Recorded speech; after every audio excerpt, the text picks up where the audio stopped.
Channel. आज मैं जिस टॉपिक पे बात करूंगी वो है गॉल ब्लैडर स्टोन, जो पित्त की थैली में पथरियां हो जाती है। मैं उसके लिए होम्योपैथिक मेडिसिन बाद में बताऊंगी, कहाँ तक क्योरेबल है वो सब मैं डिटेल में बताऊंगी। सबसे पहले मेरा ये जो वीडियो है वो गॉल ब्लैडर स्टोन में क्या खाना चाहिए क्या नहीं खाना चाहिए, पूरा डाइट प्लान मैं बताने जा रही हूँ, क्योंकि पेशेंट इससे बहुत ज़्यादा परेशान होते हैं कि गॉल ब्लैडर स्टोन में पित्त की थैली, अगर किसी को में पित्त की थैली में किसी को पथरी हो जाए, स्टोन हो जाए, तो क्या तो खाना चाहिए और क्या नहीं खाना चाहिए। ठीक है, इससे बहुत दिक्कतें बढ़ जाएंगी। और क्या होता है गॉल ब्लैडर स्टोन, क्या होता है, क्या सिम्टम्स, लक्षण क्या होते हैं, क्या कारण होते हैं इसके, और कैसे हम प्रिवेंशन इसको रोक सकते हैं कि किसी को नहीं हुई है तो आगे भी ना हो। ठीक है, और इसके लिए कौन सी बेस्ट होम्योपैथिक रेमेडीज़ है, मैं वो उसके लिए अलग वीडियो बनाऊंगी। ठीक है, क्योंकि लॉन्ग वीडियो हो जाएगा बहुत ज़्यादा, तो अभी मैं केवल डाइट पे फोकस कर रही हूँ। ठीक है, तो आप पूरा वीडियो ध्यान से सुनना है, अंत तक आपको देखना है। और अगर आप मेरे चैनल पे न्यू है तो सब्सक्राइब करिए, जल्दी से जल्दी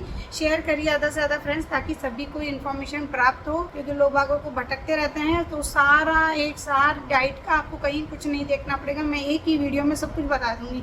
ठीक है, तो ध्यान से सुनिए, जिसको नहीं है वो उसको भी बताइए। ठीक है, शेयर करिए ज़्यादा से ज़्यादा फ्रेंड्स। अब बिना देरी के टॉपिक पे आती हूँ। Gall bladder stone, gall bladder stone इसको साइंटिफिक लैंग्वेज में कॉलीलिथियासिस भी कहते हैं। कॉलीलिथियासिस ये कई बार 10 mm या 10 mm से कम का या 15 mm रिक्ते तक का भी हो जाता है। ठीक है, मेनली गॉल ब्लैडर स्टोन जो अपने पित्त की थैली होती है, गॉल ब्लैडर की हम बात करें तो गॉल ब्लैडर कहाँ पे होती है, आपके राइट साइड में, जस्ट लीवर के नीचे की तरफ होती है गॉल ब्लैडर, पित्त की थैली। ठीक है, का क्या होता है कि ये मेन कार्य होता है गॉल ब्लैडर का कि वो जो अगर आप कोई भी फैटी फूड खाते हैं, कोई भी फ्राइड फूड खाते हैं, कोई भी चिकनी चीज़ें, तेल मसाले ये सब खाते हैं, तो उस फैट को डाइजेशन में वो मदद करता है, जल्दी सुगम बनाता है उसको।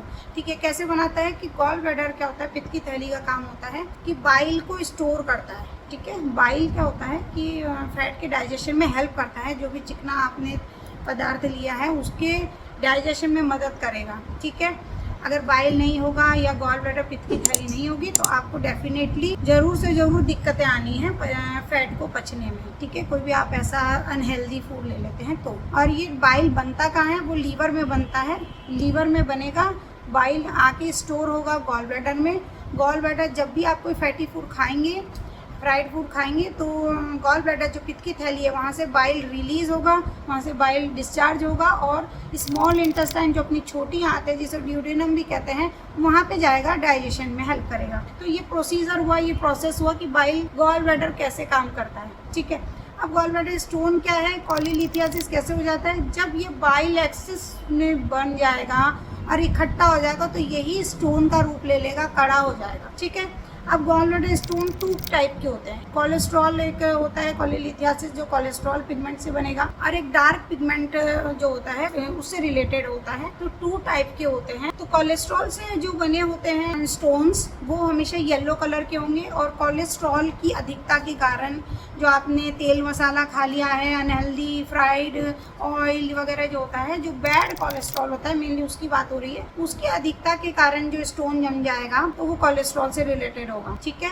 दूसरा स्टोन होता है डार्क स्टोन, पिगमेंट के कारण होता है। डार्क पिगमेंट के कारण जो स्टोन बने हैं वो क्यों होंगे कि अगर बिलीरुबिन ज़्यादा बन रहा है उसकी वजह से जो स्टोन बन गया है, तो वहाँ पे डार्क पिगमेंट से रिलेटेड आएगा स्टोन। ठीक है, तो कोलेस्ट्रॉल से जो स्टोन बनते हैं वो ज़्यादा बनते हैं, मैक्सिमम केसेस इसी के होते हैं। तो ये सब हो गया, मैंने बता दिया गॉल ब्लैडर क्या है, कहाँ होती है, पित्त की थैली कहाँ होती है, कैसे स्टोन बनते हैं, किस टाइप के होते हैं। ठीक है, कोलेस्ट्रॉल की मात्रा ज़्यादा हो जाती है। अब कॉजेज, कारण क्या है, अगर आप वही कारण है कि अगर आप फैटी फूड, फ्राइड फूड खाए जा रहे हैं, ज़्यादा लीवर डिस्टर्ब चल रहा है, ठीक है, लीवर ने बहुत ज़्यादा कोलेस्ट्रॉल बना दिया है, या फिर बाइल ज़्यादा इकट्ठा हो रहा है, ढंग से पच नहीं पा रहा है, आप खाए जा रहे हैं, स्टोन बन गया है, एक स्लज बन गया है, कीचड़ बन गया है, लेकिन आपका डाइट पे कंट्रोल नहीं है, आप खाए जा रहे हैं, गॉल ब्लैडर क्या है, पचाने के लिए एक रुकावट बन गई है गॉल ब्लैडर, पित्त की थैली में। आप ये इमेजिन करिए कि, या फिर आप सोचिए अगर आपने फ्राइड फूड खा लिया, पहले से फॉर्मेशन बनना, इकट्ठा होना शुरू हो गया है,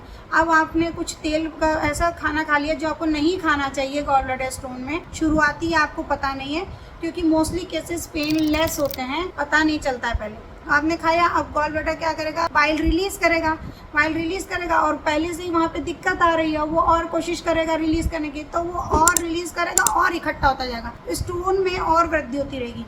तो आप गॉल ब्लैडर स्टोन को, कोलेलिथियासिस को आराम से डाइट से भी कंट्रोल कर सकते हैं, डाइट से ही आप गला सकते हैं अगर आपने मेरे बताए हुए चीज़ों को फॉलो किया तो ध्यान से, ठीक है। बोलते हैं गॉल स्टोन घटता नहीं है, पिघलता नहीं है, जैसे ही पता चलता है ऑपरेशन करा लो। तो जहाँ तक हम संभव हो सके कार्यों को अपनी डाइट से भी करा सकते हैं, ये कोई असंभव बात उन लोगों के लिए नहीं है जिनको पूरा ज्ञान नहीं है, ठीक है। असंभव बात उन्हीं के लिए है। आपको मैं बताऊंगी क्या क्या करना है, डाइट से भी आप अपने स्टोन को गलाना शुरू कर सकते हैं, ठीक है। फिर आपकी एक्सरसाइज, फिर आपने होम्योपैथिक प्रॉपर ट्रीटमेंट ले लिया तो आपका शुरू हो जाएगा, ठीक है। अब बहुत इनॉर्मस ही कंडीशन में पहुंचा दिया जहाँ पे कोई पथरी ऑपरेशन का चारा बचे ही नहीं, तो वहाँ पे ऑपरेशन, क्योंकि पित्त की थैली उल्टी लटकी हुई होती है, ये आपको पता होगा, उल्टी लटकी होती है तो बहुत मुश्किल होता है। तो अगर जो ये फॉलो करेगा तो उसके लिए सब कुछ सुगम है, ठीक है।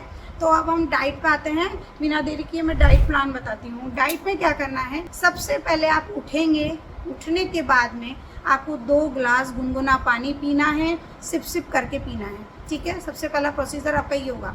नंबर 2, आपने गुनगुना पानी पी लिया, उसके बाद में 5 मिनट रुक के या जैसा भी आपको फ्रेश होने आना है आप फ्रेश होके आइए। फ्रेश होने के बाद में थोड़ी देर बाद में आप एक्सरसाइज करेंगे। थोड़ी देर का मतलब है कि 10 मिनट बाद में आप एक्सरसाइज शुरू करिए। एक्सरसाइज कर लिया, एक्सरसाइज के बाद में 10 मिनट रुक के आप बेडिंग वगैरह आपने नहा धो लिया।